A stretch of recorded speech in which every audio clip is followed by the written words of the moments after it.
you have received a handwritten thank you note in the mail? Okay. How do you feel when you get one in the mail? You feel pretty special, don't you?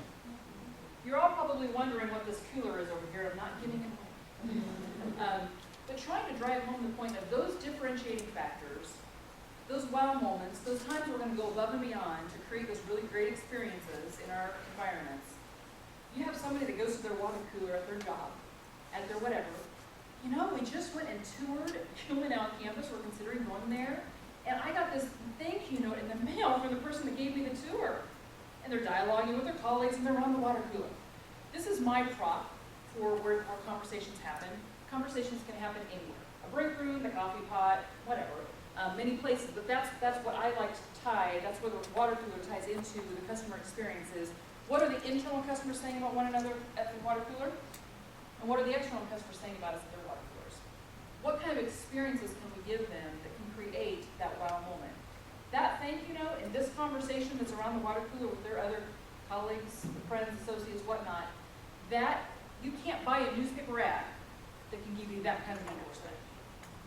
We need marketing, thank you, anybody who's in there in marketing, we love marketing, but marketing isn't all that it takes.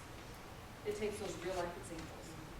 So what are some things I challenge you, and this is probably one of the goals and maybe that you can be looking forward to working on, is how do we differentiate ourselves? How do we make that experience just a really wow moment and get people talking in a very positive fashion about the area that you're in? Even internal notes to just your individual, just to each other is important. To external customers, internal customers. How many of you, growing up as a child, I had to write thank you notes. Okay, handwritten for every gift I got. And it didn't just say, "Dear Aunt Virginia, thank you for the gift." It said, "Dear Aunt Virginia, thank you for the gift. I thought I got such and such, and I plan to do such and such," and it's 4 or 5 lines worth of copy on the thank you note. And it'd be like Saturday morning after Christmas, and my mom would be like, "Thank you notes, Carmen. There's no that's the name of cartoons. We're only on Saturdays. Are you kidding me? I can't watch cartoons until my thank you notes are written."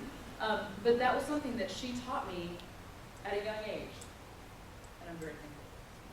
To this day, that's something that I enjoy, really. I enjoy writing thank you notes. It probably brings me more gratification and joy than it does to the person that maybe is receiving it. I mean, I hope they really like it, but I'm getting just as much out of it as they are. So how many steps would you say it takes to write a thank you note?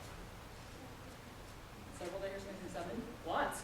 Buy it, you gotta write it, you gotta address it, you gotta find their address, which these days isn't always the easiest. You gotta go buy a stamp, you gotta take it to the post office. Sending a text message or an email, you just send it, it's fine.